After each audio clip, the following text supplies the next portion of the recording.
வாழைத்தண்டில் நிறைய health benefits இருக்குங்கிறது நம்ம எல்லாருக்குமே நல்லா தெரியும். கிட்னிக்கு நல்லது, கிட்னி ஸ்டோனுக்கு ரொம்ப நல்லது. அவ்வளோ ஹெல்த் உள்ள வாழைத்தண்டை வச்சு ஒரு சூப் செய்யலாமா? வாழைத்தண்டு சூப் செய்கிறதுக்கு வாழைத்தண்டை சின்ன சின்னதாக கட் பண்ணி தயிரும் உப்பும் போட்டு ஒரு தண்ணியில் அதை கட் பண்ணி போட்டு வச்சுருக்கேன்.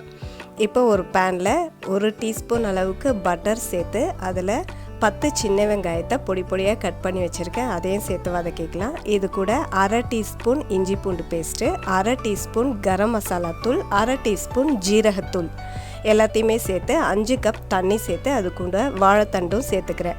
நான் பிஞ்சு தண்டாக இருக்கிறதுனால இந்த ஸ்டேஜில் சேர்த்துக்கிறேன். கொஞ்சம் முத்தின தண்டுனா வெங்காயம் வதக்கும் போதே அதையும் சேர்த்து வதக்கிக்கலாம்.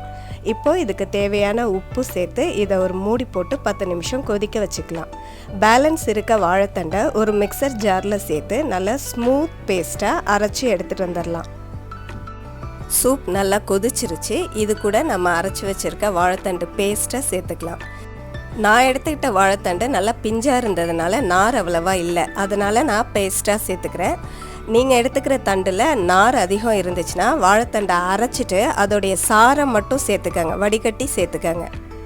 வாழைத்தண்டு பேஸ்ட்டு சேர்த்ததுக்கப்புறம் ஒரு 5 நிமிஷம் கொதிக்கட்டும். அதுக்கப்புறம் இதில் நான் 1 டீஸ்பூன் கார்ன்ஃப்ளவரை கொஞ்சம் தண்ணி சேர்த்து நல்லா கரைச்சி வச்சுருக்கேன். இந்த தண்ணியை சூப் நல்லா கொதிச்சதுக்கப்புறம் அது கூட சேர்த்து கிளறிக்கலாம்.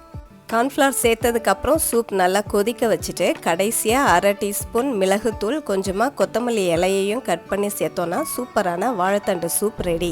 ஈவினிங் டீ காஃபிக்கு பதிலாக ஹெல்த்தியாக சூப் செஞ்சு சாப்பிட்லாம். நாங்கள் அவிச்ச சோளமும் வாழைத்தண்டு சூப்பும் வச்சு சூப்பராக சாப்பிட்டுட்டோம்.